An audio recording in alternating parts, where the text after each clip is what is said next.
이 시간에는 사사기 21장 25절 말씀, 누가복음 24장과 36절부터 43절까지 말씀, 익숙함을 넘어 새롭게라는 제목으로 함께 은혜를 나누도록 하겠습니다. 아멘. 우리 한 번 더 인사했으면 좋겠습니다. 예수님께서 부활하셨습니다. 네, 예수님께서 부활하셨습니다. 네, 예수님께서 부활하셨어요. 오늘은 부활절입니다. 사망 권세를 이기시고 부활하신 예수님께 우리가 감사드리고 기뻐하는 그런 부활주일입니다. 우리를 위해 십자가를 지시고 또한 죽음을 이기시고 영원한 구원의 소망이 되어주셨던 그 부활의 주님을 찬양하고 경배하는 그런 부활주일입니다. 우리 성도님들은 이런 부활주일을 어떻게 준비해 오셨습니까? 또한 이 부활주일이 어떻게 다가오세요? 어떤 기대함으로, 어떤 소망으로 오늘 이 자리 가운데 나오셨습니까? 매년 사흘만 되면 을의 부활절이 찾아오죠. 그렇기 때문에 많은 성도들이 부활절을 큰 기대함 없이 맞이하는 경우들이 참 많이 있습니다. 그냥 을의 절기를 지키고자 몸이 건조한 마음으로 그렇게 예배 드리는 경우들이 참 많이 있어요. 도리어 평소에 드리던 예배보다 설교가 은혜가 되질 않습니다. 왜냐하면 너무나 많은 반복되는 말씀들, 부활절마다 비슷한 말씀을 들어왔기 때문에 귀에 인이 박힌 것처럼 신선하지 않게 들리는 경우들도 있는 것이죠. 설교자도 마찬가지예요. 제 말씀 준비하기 어려운 그런 말씀들이 이런 부활절과 같은 절기 말씀이거든요. 비슷한 말씀이 반복되기 때문에 그런 것입니다.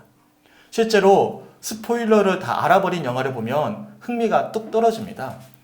예를 들어서 식스센스라는 영화 보셨습니까? 반전으로 굉장히 유명한 영화인데요. 주인공이 유령을 만나면서 이어지는 미스테리한 사건을 다루고 있는 영화인데요. 놀랍게도 이 영화에 반전이 있습니다. 주인공의 유령을 만남으로 신비한 일들이 벌어지는데 알고 봤더니 주인공이 유령인 거예요. 이게 반전인 것입니다. 그런데 이런 영화의 결말을 알고 본다면 이 영화가 얼마나 식상하게 보이겠습니까? 우리는 부활의 기쁜 소식을 매년 반복해서 듣다 보니까 너무 익숙해져 버렸습니다. 영화 식스센스의 열매를 미리 알아버린 것처럼 너무 뻔한 이야기가 되어버렸어요. 신선하지 않습니다. 식상합니다. 했던 이야기를 또 하는 것만 같아서 이젠 부활의 소식을 처음 마주했을 때 그 감격과 그 설레임과 은혜가 그냥 사라져버렸어요. 그냥 앉아있는 거예요.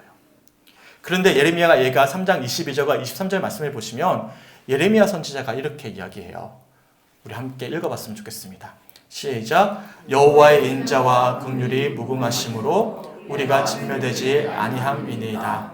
이것들이 아침마다 새로우니 주의 성실하심이 크시도소이다. 아멘. 제가 참 좋아하는 말씀이고 또한 이 말씀을 배경으로 한 찬양이 있거든요. 제가 부활절을 맞이한 이 아침에 이 찬양을 함께 불러보고 싶었습니다.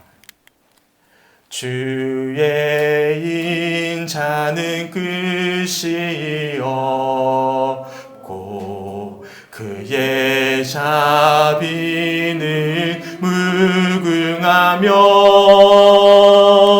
아침마다 새롭고 늘 새로우니 주의 성실이 금이라 성실하신 주님 주의 사랑은 끝이 없고 그의 공의는 영원하며 아침마다 새롭고 늘 새로우니 주의 성실이 금이라 성실하신 주님 주의 보호는 끝이 없고 그의 말씀은 풍성하며 아침마다 새롭고 아침마다 늘 새로우니 늘 새로우니 주의 성실이 금이라 성실하신 주님. 아멘. 부활을 맞이한 이 아침 예수께서 사망 권세를 이기시고 부활하셨다라는 이 기쁜 소식이 새롭게 들려오시길 바랍니다. 어제나 오늘이나 내일이나 하나님은 변함없으신 분이십니다. 믿으십니까? 하지만 하나님이 주시는 사랑과 은혜는 날마다 새롭습니다. 함께 부른 찬양의 가사처럼 주의 인자와 자비와 사랑과 공의와 보호와 말씀은 끝이 없어요. 하지만 아침마다, 이 부활의 아침마다 새롭고 늘 새롭습니다. 부활의 아침, 이 기쁜 소식이 몸이 건조한 소식이 아니라, 너무나 익히 들어왔던 소식이 아니라 설레는 소식이자 새로운 기쁨이자 은혜로 고백될 수 있는 이 부활의 아침이 되시길 주님의 이름으로 간절히 축원합니다. 아멘. 예전에도 제가 여러 차례 말씀드렸지만 성경을 보시면 부활을 기다렸던 사람들이 그렇게 많지가 않았습니다. 특별히 제자들은 예수님의 부활을 기다리지 않았습니다. 그들은 자신들이 바라던 예수의 상이 있었어요. 예를 들어서 가룟 유다를 비롯한 제자들 대부분은 예수님께서 로마로부터 압제당하던 이스라엘을 해방시켜 주실 그런 왕으로 오실 것임을 그들은 기대했어요. 그래서 예루살렘 성으로 입성하셨던 이 예수님을 향해서 온 예루살렘 성 백성들이 다 모여들어서 종려나무 그 가지를 흔들면서 호산나 다윗의 자손이여 우리를 구원하소서라고 외치던 이 모습을 제자들이 목격했을 때 얼마나 감격했을까요? 드디어 예수님께서 때가 되셨구나. 왕으로 이제 입성하시구나. 그들이 그토록 바라던 구원의 날이 가까이 다가왔다는 사실에 얼마나 기뻐했을까요? 당연히 그런 제자들 사이에 다툼이 이어졌습니다. 어떤 다툼이 이어졌냐면 이제 예수님이 왕으로 오실 것이기 때문에, 이 왕으로 입성하셨기 때문에 자리 다툼이 일어납니다. 단적인 예로 마가복음 10장을 보시면 야고보와 요한 형제가 예수님을 찾아옵니다. 그리고 부탁을 하죠. 예수님, 우리 형제 중에 한 명은 예수님의 우편에, 한 명은 좌편에 앉았으면 좋겠습니다. 자리 청탁을 하고 있는 거예요. 그런 모습을 제자들이 듣게 되자 마가복음 10장 41절을 보시면 이렇게 말씀하고 있습니다. 함께 읽어보겠습니다. 시작. 열 제자가 듣고 야고보와 요한에 대하여 화를 내거늘. 아멘. 다른 제자들이 모두 다 분노했어요. 안 그래도 평소에 예수님께서 이 요한이라는 제자를 특별히 눈여겨보고 계심을 그들이 인지하고 있었는데 이제 자리 청탁까지 하고 있다는 소식을 전해 듣고는 제자들이 붕괴했던 것입니다. 그러면 왜 야고보와 요한은 예수님께 자리를 청탁했고 왜 또 그런 소식을 전해 들었던 제자들이 분노하고 질타했던 것입니까? 그들이 바라던 예수의 상이 분명히 있었기 때문입니다. 그런데 예수님께서는 그런 제자들을 향해서 이렇게 말씀하셔요. 왕을 기대하고 있는 제자들에게, 자신의 바람을 가지고 투영하고 있는, 자신을 바라보고 있는 제자들에게 예수님이 이렇게 말씀하십니다. 마가복음 10장 44절과 45절 말씀 함께 읽어봤으면 좋겠습니다. 시작. 너희 중에 누구든지 으뜸이 되고자 하는 자는 모든 사람의 종이 되어야 하리라. 인자가 온 것은 섬김을 받으려 함이 아니라 도리어 섬기려 하고 자기 목숨을 많은 사람의 대속물로 주려 함이니라. 아멘. 예수님께서 이 땅에 오셨던 이유는 제자들이 바라던 바대로 정권 찬탈을 위함이 아니었습니다. 도리어 종이 되셔서 섬기시기 위하여, 자기 목숨을 많은 사람의 대속물로 주시기 위하여 오셨음을 그들에게 말씀해 주셨어요. 하지만 제자들은 그런 말씀이 귀에 들어오지 않습니다. 평소에 자신들이 바라던 예수의 상만을 투영할 뿐 그런 예수의 말씀을 귀담아 듣질 않았습니다. 종려나무 가지를 흔들면서 환영하는 이스라엘 백성들의 그런 열렬한 환호 속에 드디어 로마의 압제에서 벗어나게 할 이스라엘 왕이 오셨고 왕국이 세워질 것임을 그들은 기대했고 드디어 자신들도 그토록 오랜 고된 시간들을 이겨내고 높은 관직에 오를 것이라 한껏 기대에 부풀었습니다. 하지만 놀랍게도 그들이 그토록 소망하던 익숙한 예수님은 그만 십자가에 달려 죽으셨어요. 종료주일에 그토록 당당했던 모습은 사라지고 단 일주일 만에 완전히 환경이 변화되어졌습니다. 자신을 그토록 환영하던 이들로부터 죽어라! 십자가에 못 박으라! 저주를 한 몸에 받는 인물로 전락해버리신 것입니다. 이처럼 예수님은 로마의 압제에서 해방시켜 주실 왕이 아니라 로마의 법에 따라서 십자가형을 선고받으시고 죄수가 되셨습니다. 신명기 말씀에 따른다면 나무에 달리는 것은 저주를 뜻하거든요. 예수님은 나무에 달리신 저주받은 인물로서 마지막을 마주하셨습니다. 이처럼 기대하지도 예상하지도 못했던 이질적인 예수님의 행보에 제자들은 모두 다 실망감에 그만 낙심해 버렸습니다. 그들의 기도와는 달리 십자가에서 최후를 맞이하셨던 예수님을 제자들은 모두 다 외면했어요. 요한을 제외한 제자들 모두 다 도망치듯이 예수님 곁을 떠나버렸습니다. 그래서 제자들은 사실 예수의 부활을 소망하지 않았습니다. 기다리지 않았습니다. 십자가에서 최후를 맞이하신 예수님은 그들이 바라던 예수가 아니었어요. 그들이 평소에 익숙하게 여겼던 예수가 아니었습니다. 어색한 예수님이셨고 원하지도 바라지도 않았던 예수님이셨습니다. 그렇다면 이 시간 우리 성도님들에게 있어서 예수님은 어떤 분이십니까? 나의 바람만이, 그래서 내 생각과 판단만이 고스란히 투영이 되어져 있는 너무나 익숙한 분은 아니십니까? 너무나 익숙하다 못해서 이제는 몸이 건조한 그런 관계가 되어버리진 않으셨습니까? 그런데 부활은요, 익숙한 것이 아니었어요. 너무나 새로운 것이었습니다. 우리의 생각에 넘어서 찾아오시는 행적이었습니다. 오늘 본문을 보십시오. 오늘 본문에는 부활하신 예수님께서 제자들이 모여있는 곳으로 친히 찾아가십니다. 부활하셔서 직접 제자들에게 자신의 부활의 모습을 보여주시는 장면이 기록되어져 있는 말씀입니다. 근데 더 놀라운 사실이 있어요. 부활의 주님이 직접 찾아오셨는데 그런 부활의 주님을 목격했던 제자들이 보인 반응이 더 놀랍습니다. 우리 본문 24장 누가복음 36절부터 38절까지 말씀을 우리 함께 읽어봤으면 좋겠습니다.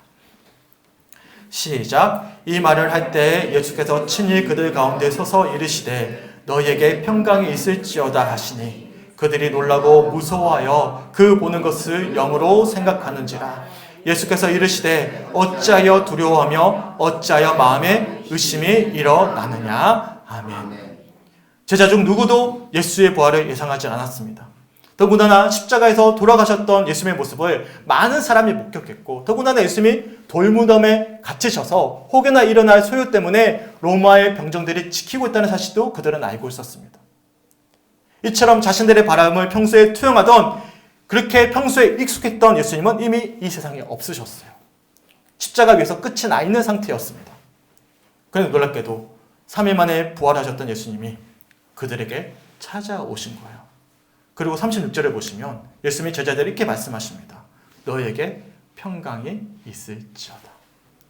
여기서 평강이라는 단어의 헬라 원어는 에이레네라는 단어입니다. 히브리어로 샬롬과 같은 뜻이에요. 평소에 이스라엘 사람들이 만나면 샬롬 이렇게 인사하거든요. 너에게 평강이 있을지어다. 우리식으로 표현하면 잘 지냈어? 아무렇지 않은 평소에 익숙한 대화법이에요. 분명 지금 제자들이 마주하고 있는 예수님은 그들이 바라던 익숙한 예수님이 아닌 너무나 어색하셨던 분이셨어요. 이미 익숙히 알고 있던 예수님은 십자가에서 사라지셨어요. 그런데 전혀 익숙해 보이지 않으신 예수님이 그것도 아주 익숙한 인사법을 건네시면서 자신들을 찾아오신 거예요. 그러자 제자들이 하나같이 그런 부활의 주님의 방문을 어색하게 대합니다. 본문 37절만 다시 한 번 더 우리 성도들이 한번 읽어주셨으면 좋겠습니다. 시작.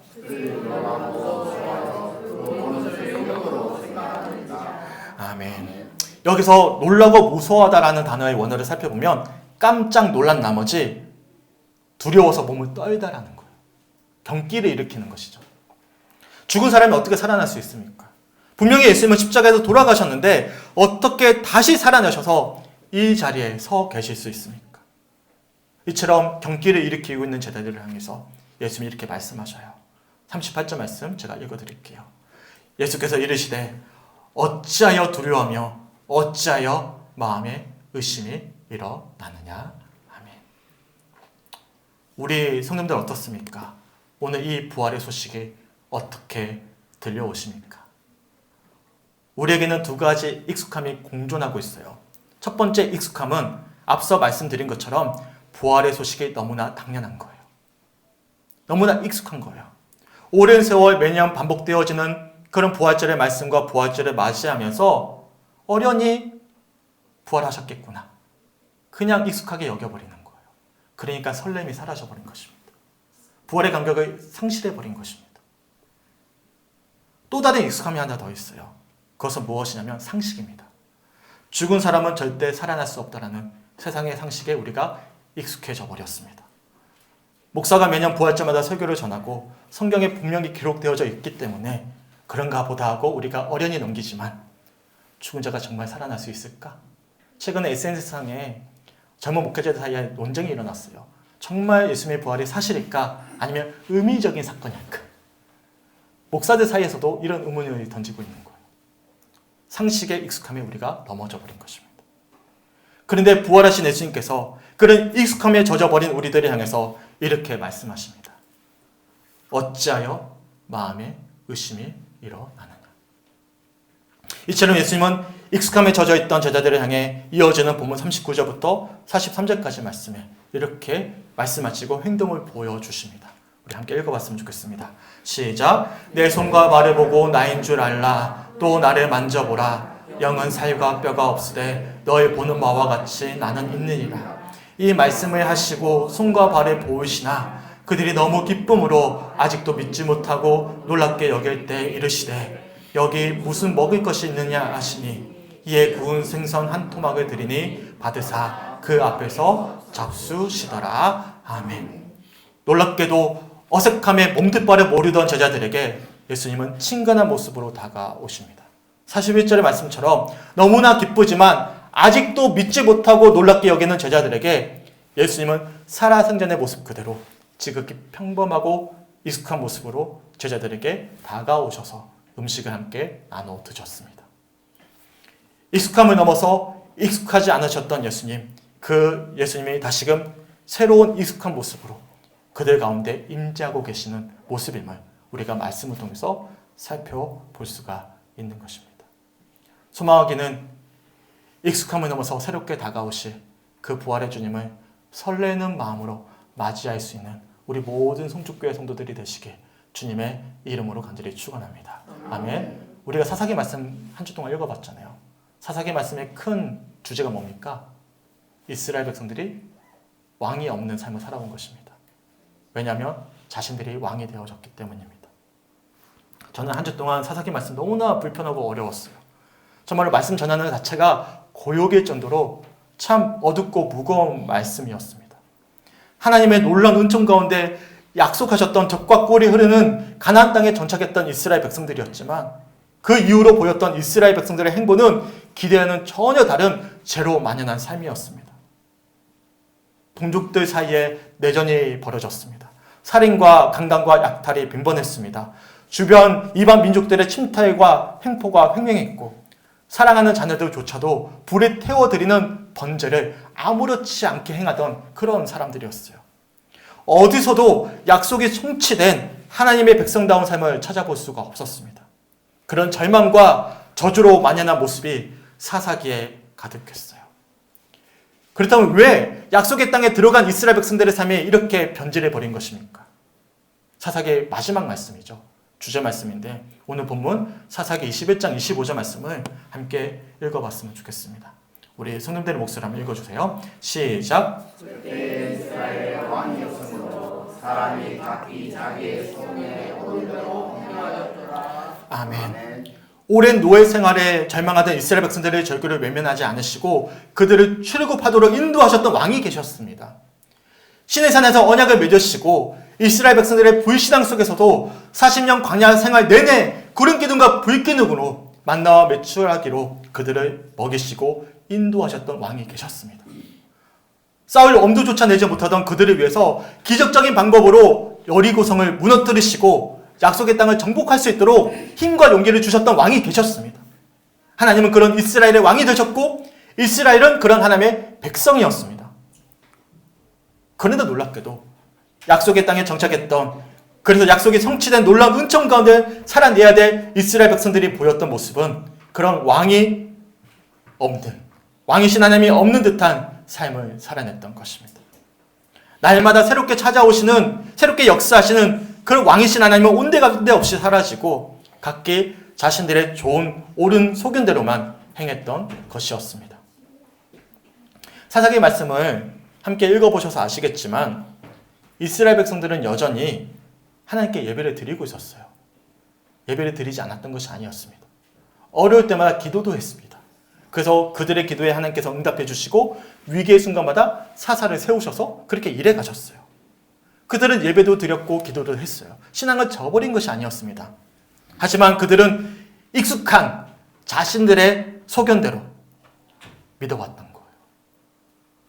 하나님은 계시지만 자신이 왕이 되어져서 하나님을 경배하고 있는 이율배반적인 모습을, 사사기 모습을 통해서 우리들이 살펴보았던 것입니다. 그리고 그 결과 약속의 땅에 들어가셨던 하나님의 백성들의 삶은 죄로 많이 난 절망의 연속이었던 것입니다. 너무나 익숙해져 버린 거예요. 내 뜻대로, 내 바람대로 주님을 믿어왔던 그들의 삶의 결과는 왕이 없는 것과 다름이 없는 자신의 옳은 소견대로 믿어왔던 그런 믿음의 여정이었음을 우리가 사사기 말씀을 통해서 묵상해 보았습니다. 우리는 어떻습니까? 우리에게 예수님이 너무 익숙하진 않으십니까? 어린이 믿어왔던 관성대로, 습관대로 무덤덤한 마음으로 부활절을 맞이하고 계시진 않으십니까? 오늘 이 시간 부활하신 예수님께서는 익숙하지 않은 모습으로 찾아오실 것입니다. 그리고 익숙하지 않은 모습으로 찾아오셨던 예수님을 익숙한 모습으로 우리가 맞이하게 되었을 때 우리는 참된 부활의 기쁨을 다시 한 번 더 회복하게 될 것입니다. 부활의 진정한 감격을 우리가 살아내는 삶 가운데 날마다 새롭게 경험하게 될 것입니다. 기억하시길 바랍니다. 예레미야 3장 22절과 23절의 말씀처럼 여호와의 인자와 긍휼은 무궁하며 변하지 않는 익숙한 소식입니다. 하지만 그 은혜는 아침마다 날마다 새롭습니다. 오늘 이 부활의 소식이 들려오는 이 아침에 너무나 익숙하지만 새롭게 들려오는 그 부활의 소식에 우리의 심령을 다시금 깨우는 그런 시간들이 되시길 주님의 이름으로 간절히 축원합니다. 주님은 오늘 이 시간에도 새롭게 역사하십니다. 우리가 왕이 되어져서 주님의 일하심 우리가 재단하고 판단할 권한이 없는 거예요. 그럴 때 주님은 놀랍도록 날마다 일해 가실 것입니다. 부활을 경험하게 하실 것입니다. 우리의 편견과 상식과 우리의 불신앙을 다 내려놓고 또한 습관적인 우리의 신앙의 태도도 다 내려놓고 날마다 새롭게 일하실 부활의 주님을 어색하지만 익숙하게 맞이했을 때, 어색함이 익숙함이 되어졌을 때 우리는 날마다 새로운 은혜가 오고 살아가게 될 것입니다. 이것을 제가 어렵게 표현할까요? 영적인 민감함이 깨어나는 것입니다. 영적 민감함이 깨어나는 것입니다. 그럴 때 우리는 부활을 진정으로 날마다 새롭게 맞이할 수가 있는 거예요. 오늘 이 부활의 소식이 들려오는 이 아침에 너무나 익숙하지만 새로운 아침이 되길 주님의 이름으로 간절히 축원합니다. 익숙한 존재 너머에 계시는 주님의 놀라운 은총이 한 주간 익숙해지는 놀라운 축복이 있기를 주님의 이름으로 간절히 축원합니다. 주의 인자는 끝이 없고 그의 자비는 무궁하고 아침마다 새롭고 늘 새로우니 주의 성실이 큼이라. 성실하신 주님, 익숙하지만 새로운 모습으로 찾아오셨습니다. 영적인 민감함이 깨어나서 우리의 편견과 상식과 불신을 다 내놓고 날마다 새롭게 일해가실 주님을 소망할 수 있는 그 부활을 살아낼 수 있는 부활의 증인이 되시길 주님의 이름으로 간절히 축원합니다. 아멘. 이 시간 함께 기도했으면 좋겠어요. 함께 찬양했으면 좋겠습니다. 주님, 다 내어놓고 내 마음에 있는 모든 불신앙과 의심과 걱정과 염려와 모든 것들을 다 내려놓고 새로운 마음으로 새롭게 찾아오실 주님을 기대합니다. 부활의 주님을 맞이합니다. 주님, 그 주님의 일하심을 소망합니다. 이 부활, 이 아침이 새로운 아침이요, 새롭게 일하실 주님을 소망하는 그 부활의 감격이 회복되어지는 아침이 되어지길 간절히 소망합니다. 함께 찬양하고 함께 고백했으면 좋겠어요. 제가 주보사에 악보를 넣어드렸는데 함께 시간 함께 찬양하며 나아가도록 하겠습니다.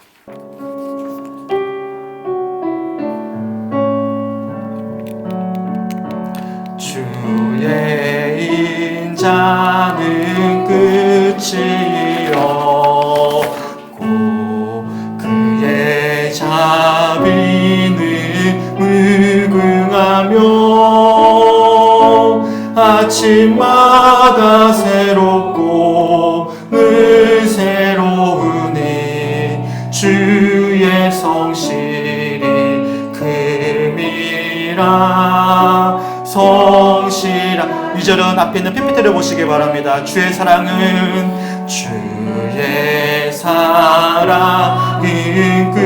끝이요 그의 공의는 영원하며 그의 공의는 영원하며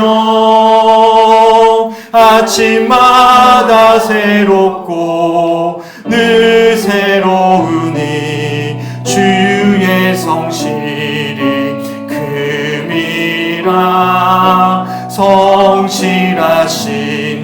주의 보호는 끝이 없고 주의 보호는 끝이 없고 그의 말씀을 은성하며 아침마다 새롭고 늘 새로우니 주의 성실이 금이라. 성실하신 아침마다 새롭고 늘 새로우니 아침마다 새롭고 늘 새로우니 주의 성실이 금이라. 성실하신 주 한번 고백합니다. 아침마다 새롭고 늘 새로우니 주의 성실이 금이라. 성실하신 주님. 하나님, 이 시간 가운데 예배하며 나아갑니다. 주님을 찬양하며 나아갑니다. 부활의 아침을 맞이해서 이 시간 새로운 모습으로, 새로운 인도하심으로, 새로운 사랑과 역사함으로 찾아오실 그 부활의 주님을 소망합니다.